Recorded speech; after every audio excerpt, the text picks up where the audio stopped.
Hi, I'm John Ballantyne, and welcome to another edition of On the Marquee. And I want to thank our sponsor for this edition of On the Marquee, We One's Pediatrics, and Dr. John Cox. Our guest today has worn many, many hats here at the Playhouse. She is an award-winning actress. She has been on the board, and for a period of time she served as executive director here at the Playhouse. And some people know her as Lynn Nelson, some people know her as Lynn Nelson Rafferty, but everybody knows her as a first-class lady and actress. Welcome, Lynn. Well, thank you, Jack. How are you doing today? Thank you. Thank you for having me. Well, thank you for coming in. You have been here for many years, done many shows. I'm glad you only said 1 minute. How did you first get involved here at the Playhouse? I've got a call from my Latin teacher in high school, who was the production chairman at the Playhouse. And of course, as you know, Bill Dykins, he was instrumental in directing a few shows here. So he was my English teacher at Boardman. And Nancy Lee called me and said, Lynn, would you like to come in and do some lights and work some backstage things at the Playhouse? Of course, I would have never come down here if it hadn't been for Nancy. I wouldn't have even known it was here. And I said, well, any little adventure? So I said yes. So the first show I did here was in 62-63 season, and I worked on lights for Gypsy, the first production of Gypsy with Jerry Bloomberg. Jerry, yeah. And I worked on the catwalk. Were you here, Jack, when they had the catwalk? No, I don't think I was here with You the crawled up in the prop cabinet. Oh, wait, You crawled up. over the audience. Yeah, okay. And there was this small little space over the audience that had all the follow spots on it. And I crawled in there. I had the best seat in the house. Yes. Because no one was in front of me. And I ran the follow spot for Gypsy, and that's what did it. I was here ever since then. That's interesting, because I never would have thought that you started out on the tech side. I started out backstage for 1 full year. Oh, that's interesting. Worked props, lights. In fact, do you remember Biff Hartman? I wasn't here when she was here. Okay, well, Biffy was, of course, a renowned actress. Went to Hollywood. Biff and I worked lights together on Come Blow Your Horn, the first production that the Playhouse did of Come Blow Your Horn, which they did many. And she and I worked lights. I worked everything backstage, Jack. You don't realize that about me. No, the only thing I did not work was the flies, which was way up even higher than the... That's right. I said, no, I don't think I'm going to work the flies. That's really up there. That is up there, yeah. So that's the only thing I've never worked backstage. I got a real education in theater. Well, that's the best way to start. Oh, absolutely. Start on crew and you work your can't way do up. a show without the lights, the sound, That's right. the flies Yeah. wheel, so, yeah. Well, you have done all kinds of characters here. Everything Oh, from, I have, from the yeah. Wicked Been Witch very of the lucky. West, which wasn't here, but all the way up to the owner of the legendary Park Burlesque that you did Yes, you and I. fairly recently. Yeah. What draws you to a role? What do you look for in a role? Well, it has to be well written. I mean, why would you bother? Have to have a good director. Why would you bother? And the last thing we did together had both of those things. Well-written play and a good director. I mean, when I first started, Jack, I was very lucky. I worked with some of the finest directors going. I mean, they were from New York and Hollywood. I mean, Martin Magner was the first guy to give me a chance on stage. He was a Hollywood director for television. And then Arthur Sercombe came in, the Arthur Award, and I worked with Arthur, and I worked with Ella Gerber, who taught at Actors Studio in New York. I was so lucky. I had such a tremendous beginning on stage with these real pros. So that's what I always look for. Well, I've been in contact with John Yoder. I don't know if you knew John or not. He didn't. I think he was here probably before you were, but he talks about... Somebody was here before me? Wonderful.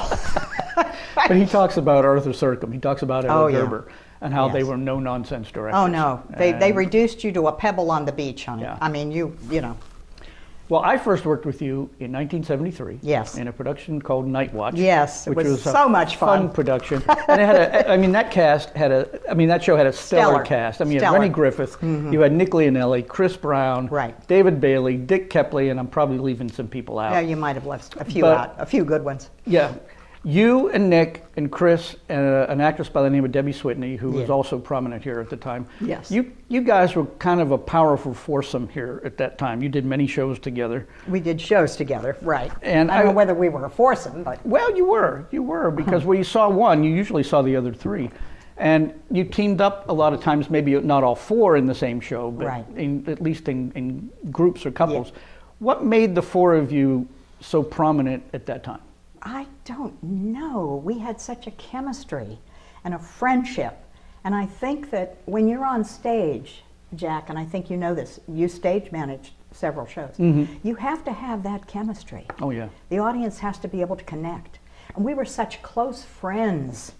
Then you came on the picture into Night Watch as a stage manager, and you also played a detective. I played Vanelli, yeah. And you became one of our crowd. And we did have a wonderful time. I mean, really. I mean, can I tell the story of Dick Kepley on Night Watch? Sure. Well, you know, as you well know, Dick had a wonderful sense of humor. Then he was very dry. And Joe Scarvell, of course, very dry sense of humor, and directed us in Night Watch. And he played your fellow detective in that show. And he would walk on stage, and he didn't do it fast enough for Joe. And Joe would turn around and go, Dick, please, come on a little faster. Say it a little faster. Come on, just get on stage. Dick would walk off, put his hat on, make another entrance, and Joe would turn around and go, Dick, you have to be a little faster. We cannot wait for you. Well, this happened, what, about 5 or 6 times that Dick came on stage and wasn't fast enough for Joe?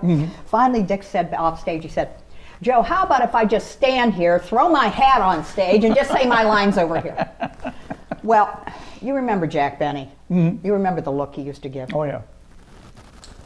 Joe just turned and I'm not even going to use the swear word. I'm just going to say, you are a smart aleck, Dick.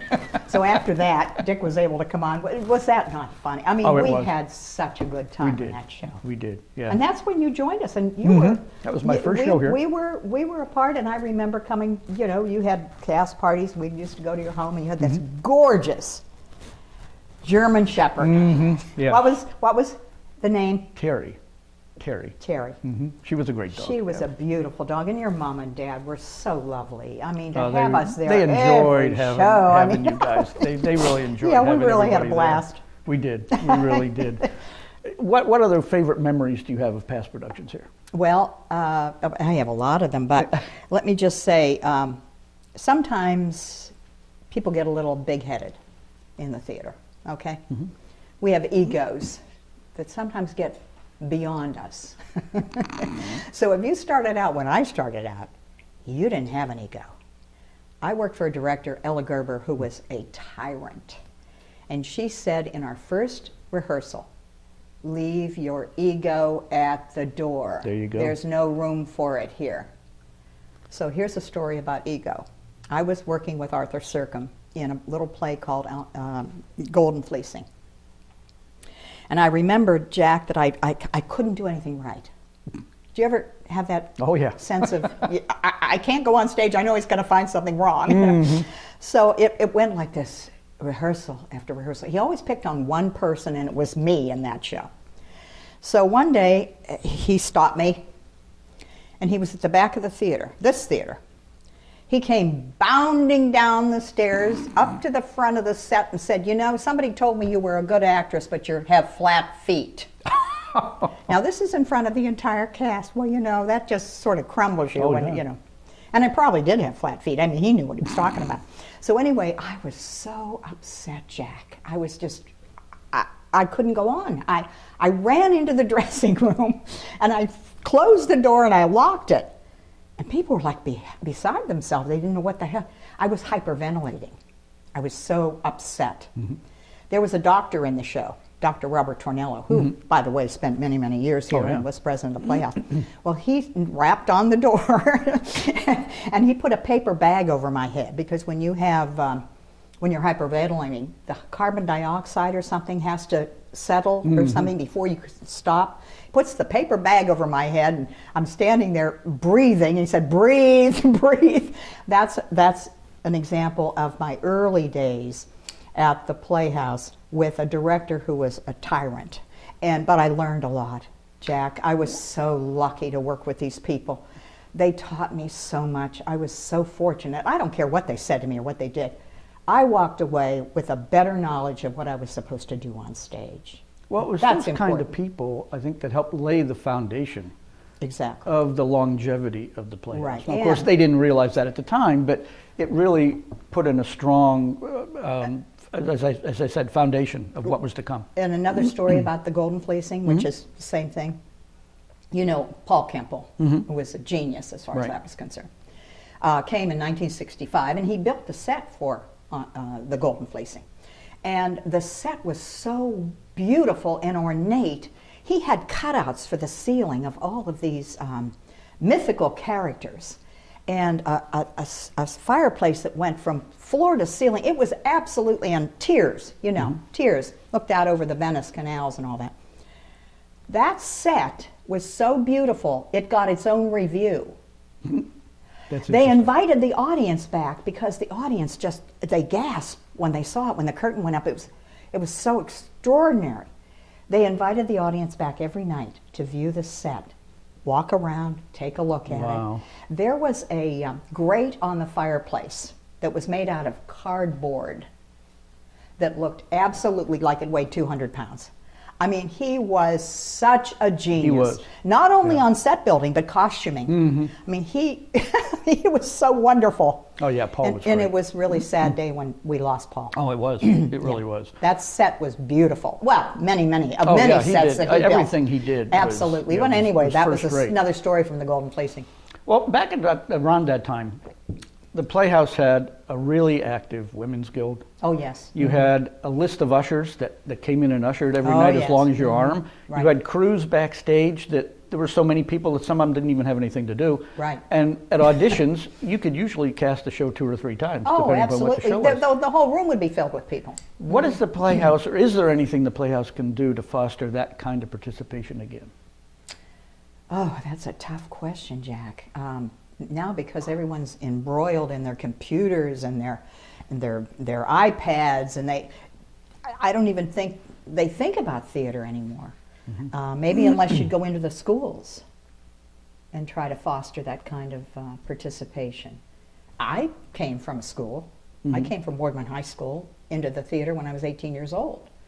So whether or not that could promote, you need young people. Yeah, we do. And you have to get them involved somehow. So I don't know whether going into the schools might help. Now, were men as hard to find then as they are now? Oh, yes. Because that seems to be an an where are the ongoing men? problem. Where are the men? We could cast a women's role with 15 wonderful actors in Youngstown, actresses. Find one good man. Yep. No, we have a lot of good actors now in Youngstown. Really, we do. We're lucky. But there are a lot of theaters pulling on those men. Exactly. And so it's tough to... And that kind of leads into my next question here, too. When you came to the Playhouse, it was pretty much the only game in town.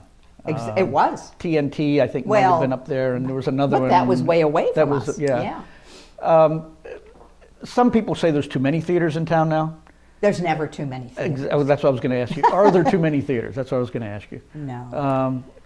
Because I think good theater breeds good theater other places, I think. And if a theater closes, you're sad, and you want to try to do everything you can to keep them from closing. You never want to see a theater close. No. That's why I was very upset when Oakland closed. Oakland did things at Oakland that we wouldn't do here. Exactly. And so you need that. You need that diversity. Well, each one has their own little niche. Exactly.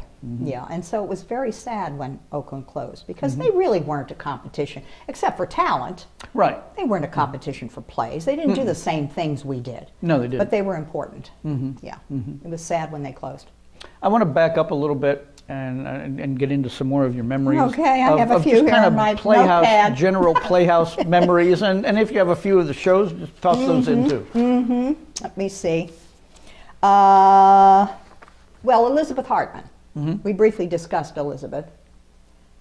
She came from Boardman High School. We were friends. And she came to the Playhouse and worked in the arena at first. Worked with Jim Cameron, who was a director before Sercom and Gerber and all those other people that came. And Jim Cameron was a wonderful director as well. I never worked with him, but he had a reputation. And she, of course, started at the Playhouse and started at Boardman High School, came to the Playhouse like I did. Except she became much more famous than I. She went to Hollywood and became famous. Anyway, they had her premiere of A Patch of Blue at the Paramount Theater downtown. Mm-hmm. And that was in February, and then they had the huge reception at the Playhouse, which that was wonderful for the Playhouse. Sure. I mean, you had all these people standing in front. They took all these wonderful pictures, and all of the Playhouse people that were famous at the Playhouse were there, and it was fabulous. That was 1965. So you see how long ago. And of course, Elizabeth, God rest her soul, is gone now. Yes, she is. Yeah, she passed away. She actually committed suicide, which was sad. I remember that. Yeah, she was in depression, and they didn't have the right. I don't think they had the right medication for her. But it's tough when you're depressed, and oh yeah, But anyway, she started here, and that's the Elizabeth story. I need to take a quick break here. Okay. I just want to thank our sponsor again for this edition of On the Marquee, Dr. John Cox and We One's Pediatrics. Excuse me. Back to some more memories. Okay, here. 1974. I was at home in bed on Easter Sunday. We were doing a play here called Dames at Sea. Oh yeah, I did that. You remember that scene? Yeah. Were you a stage manager? Do you remember the flood? Vaguely, I remember see, that. you don't remember, Jan. I'm getting old, see. I have a mind like a steel trap. Anyway, called me and said, we're trying to get a bunch of volunteers here because they had a major storm last night, and it flooded the set of Dames at Sea, which I find to be ironic. We were doing Dames at Sea, and there's 3 inches of water on the stage. So anyway, about 15 of us came down and had our big brooms. You remember those brooms you had to push? Push brooms, and pushing the water out the side door, stage left. Remember that door that was there? Pushing the water out because we had a 2:30 matinee that day. So that was a wonderful moment in history. Yeah. And were you part? You must have been part of it. Yeah, I'm sure I was were you here. stage managing that show? I was stage managing. Debbie Switney was in Yeah, that. Debbie was. Yeah. In fact, she was the lead. I think Yeah, one of the she was. leads. Yeah. So here we all are, wonderful volunteers at the Playhouse on Easter Sunday morning, sweeping out the stage. Now, see, that's an example of That's dedication. that's I'm sorry. dedication. Yeah. I'm not sure, and I don't mean this as a derogatory Especially getting comment. me up early in the morning. I don't mean this as a derogatory comment, but I'm not sure that would happen today. Because it's tough getting people sometimes to volunteer for a lot of things. You have some really strong volunteers. Oh, here, we do. Yeah. We do. I think you could. I think John Cox could get anybody out of bed. Well, John 8 Cox, o'clock in the yeah, morning. John Cox could. Yeah. I think so. I think it would be probably the same.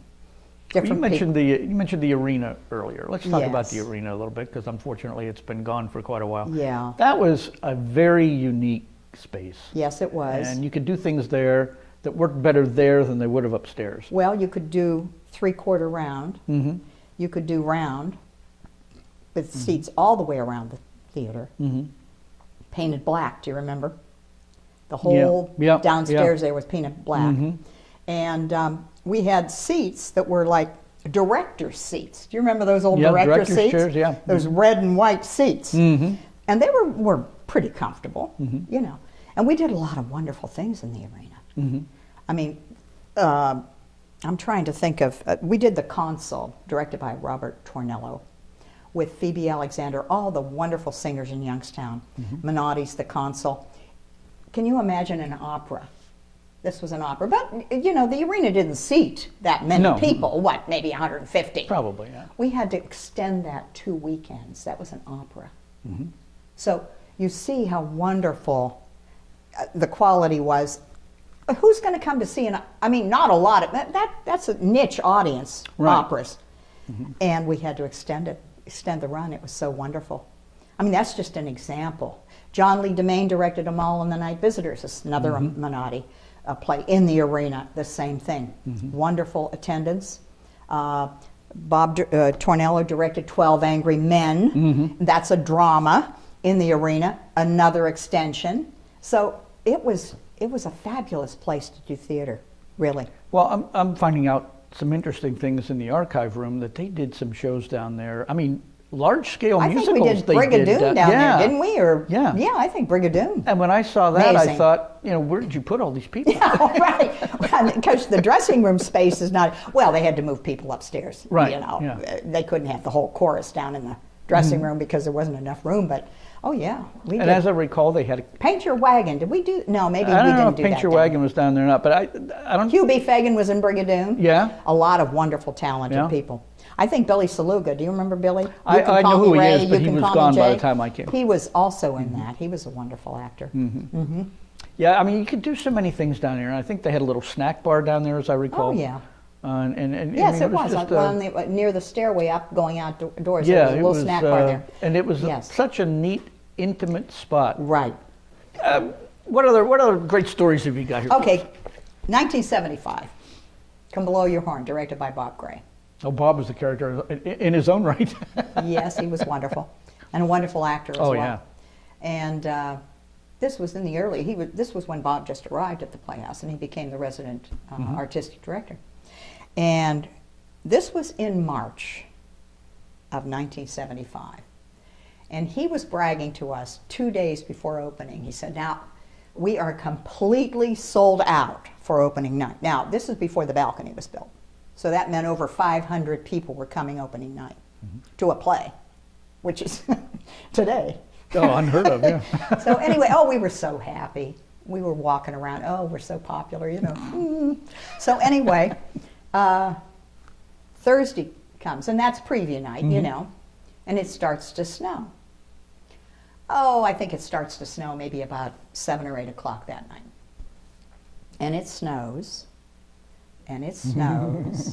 Doom. And it continues to snow until we had like the worst snowstorm of 1975. And Bob called me that day at work, and he said, "By the way, Lynn, when you come in today to do the show, there's 25 people here." Oh. They all called and canceled. Oh, We had a geez. completely sold out house, which of course helped the other performances because then they Oh, moved well, into sure. those, you know. Yeah. But we were thinking, we're so wonderful, and completely sold out. And then we had 25 people in the audience. And of course, you played. If there's one in the sure. audience, Yeah. you play to them. I've done that before. In 1975, I'll never forget it. Yeah. You know, Bob called me. He said, "I'm sorry to tell you, Lynn, our Doesn't take 500 seats went down to 25." Doesn't take many snowflakes in this town to get people to cancel. Oh, that's correct. That's correct. Oh gosh, that's funny. And you know, Bob Gray directed. It seemed like Bob Gray directed a lot. He did. Did you work on "Send Me No Flowers" with Bob Vargo and me? Okay, well, you know Bob Vargo was a wonderful Oh, yeah. actor. Yeah. Actually, Bob Vargo is one of the funniest men. Oh, yes. One of the funniest actors I've ever worked with. A real pro, and I think Bob really was a pro, wasn't he? Oh, yeah, he started out as a kid. Yeah. No, he's been working in theater for years. Oh, I mean, yeah. he probably did 400 shows. I don't know how many, but well, Bob Gray directed Bob and I in "Send Me No Flowers," and what am I trying to say? Bob's part called for him to be in a wheelchair because he was a hypochondriac. He always had every disease there was, right? So, you know what Bob Vargo looked like when he'd look at you. Mm-hmm. Oh, You yeah. know, with that straight deadpan. Mm-hmm. Poor thing.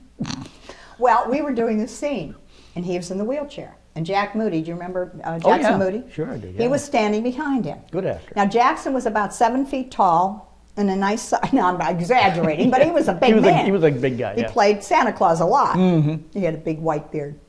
So Jack is standing behind Bob, and I'm standing in front of Bob, and we're doing this scene. Well, Jack, I could not. I'll tell you, I'd look at Bob's face, and I just simply couldn't go on. I would start to laugh.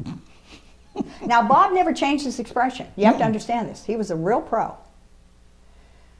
We must have done that scene 15 times. I would just break down. I would just start laughing, looking at his face. I could not go on. Finally, Bob said, "We're going to take a small break." I mean, I took up 20 minutes of this rehearsal time. But I'll tell you what, working with Bob Vargo was like not working. It was like working with Bob Gray. The last thing I did with Bob was on Golden Pond. On Golden Pond, yeah. And it's like when you're on stage with a pro, and I've been fortunate enough to play with many of them, you don't have to work very hard. Right. Because they're so wonderful. And they Exactly. make you look good. They do. You might not be good, but they make you look good, believe me. And the same thing, did you know Dean Norton? No, he was gone before I came. Okay, well, but Dean came back and directed a couple things. He came back to direct Sound of Music. Yeah, I mean, he may have been here, but I probably wasn't but you were involved. probably gone. And then he did a show with me called Marriage Go Round, which he played my husband. And he was another pro from L.A. I was so fortunate, Jack. I was so fortunate to work with some of the best. Well, that's part of what has made the Playhouse what it is. Yes, and not only me, but look at all the other people that took away from his expertise or their expertise. I mean, when you talk about Bobby Vargo, he was around for a long, long time, so a lot of people had a chance to work with Bob, either as a director or as an actor. And look what you could gain as an actor working with these people. They're so wonderful. It was funny, Mike Barritz, we Yes. had him on when he was in town for the fundraiser. And one of the things he told me was, you know, he's been in New York now for a while. Yes. And he said, Jack, he said, every Broadway director I have ever worked with since I've been there is Bob Vargo. They direct exactly like him. They're Isn't Bob that Vargo. amazing? And I found that fascinating. Yeah. Yeah, Yeah. that is fascinating. Yeah, Bob was very talented. Yeah. Well, they're all, these people that I worked with that were pros. Okay, now I'm not taking away from the people that are not pros. Right, Believe no, me, no, I've worked with no. a lot of wonderful actors that aren't pros. But, oh gosh, what a joy to walk the boards with these people. Oh, yeah. Well, speaking of a pro, you worked a lot with Bentley Lenhoff. I did. Now, he was very, very successful at enlisting the support of this community. Yes, he was. He was a good Both businessman. times he was here. He was an excellent director and an excellent businessman. Oh, yeah. Yeah, he was. Yeah. Now, what does it take for a theater to bond with the community the way it did with him? Or is it kind of a personality thing? It takes a certain personality to make that happen. Bentley was great at in listing people to work. You know, he enmeshed himself in the community, the big business guys community, and got them to come to the Playhouse, sell tickets, do a community support campaign, renewals. I know I worked renewal season ticket for many, many years here. I had telephones lined up all the way through the lobby. People came in, volunteered. Bentley was able to get people to come and work here. He had this amazing talent. That's why he was such a great businessman. Yeah. Because he was able to get the big guys in here to raise the money. And he would even get big guys on the board. You know, you have to have people on the board who have money. Yeah. And, Yeah, or you do. are in position, like presidents of banks and you know, financial guys and that. Because they have a I don't know what it is, it's like a rope of people that they know. And you need these people. The little guy can't give you the money. No. The big guy has to be able to go out and raise the money for you. And that's what Bentley was able to do. He was great at recruiting the big guys in this town. He was. And even if it wasn't money, even if it was just support Absolutely. of some other nature. Absolutely. Yeah, he was a wonderful The Playhouse is very fortunate. He was here 20 years. And they were really, really fortunate to have Bentley. Now, remember now, Bentley was here, though, during the age of theater. Yeah. During the era when people attended theater. Lots of people came to theater. Yeah. You know, you had TV, but you didn't have all this computer and networking and all this stuff. So that also helped him a lot because he, you know. Well, he kind of repeated that when he came back. Maybe not to the same degree, but he kind of repeated that when he came back. And Bentley was an excellent director. Oh, he was, yeah. Oh, yeah. I never had the chance to work with him as a director, unfortunately. That's but too he bad. was, Yeah. Of course, he came in on Golden Pond when Bob had to step into the role 1 week before opening. That's happened to me about 4 times, by the way, Jack. How could I be so fortunate? 1 week before opening night, I lose my leading man, and then I gain a wonderful leading man, Ron Prather in Death Trap. That was a great It happened show. with Ron. It happened with Bob. I mean, how could I be so fortunate? Yeah, the Pond was a great show. Well, It Ron really was. Well, you remember, did you work on some of the farces that Bob directed, like Chase Me, Comrade? Yeah, he was great at farce. Nobody was better at farce nobody than could direct farce like Bob. Yeah. And of course, Ron was in all of the farces there were because Ron worked backstage and he was part of the technical crew.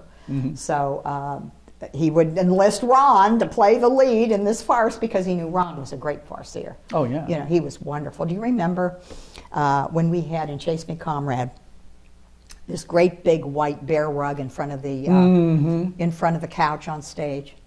And Ron was so good. He was so agile. He could do anything physically. And part of the scene was that he was to crawl under that rug and crawl under there and get his head out on the front. Well, when he did that, the audience started laughing. Now, we were standing on stage, and we would have to wait 10 minutes. I mean, they were still laughing. They were still doubled over. He was so funny. And he didn't do anything but crawl under a white rug in front of the couch. I mean, wouldn't you like to be able to do that as an actor? Oh, yeah. Say nothing and get 20 laughs. minutes of laughter. And on the same show, Dick Kepley was in that with me. And he was standing upstage, and Jack Hales got his zipper, his shirt caught in his zipper stage right. And I'm standing up on a balcony, kind of like. Well, you know what happens when you have emergency things like that. You're standing on stage waiting for his entrance, and he doesn't come on, right? So it's Dick Kepley turns around to me, and he said, "What do we do?" You know, with this frightening look on his face. And I said, "We just had to start ad-libbing because poor Jack has got 14 people around him trying to get the zipper uncaught with the shirt, you know." And he's like going, "I can't go on stage with this, you know, shirt sticking out of my zipper." Oh my! I mean, some of the things that happen, Jack, Live were theater. just hysterical. I mean, you know, you think about these things now and you start really laughing. And Donnie Creaky was in that show. Oh, Donnie Creaky was great. And Donnie Creaky was great. And the little girl that played the ingenue role was new. And there was a scene where there had to be a loud sound from the closet.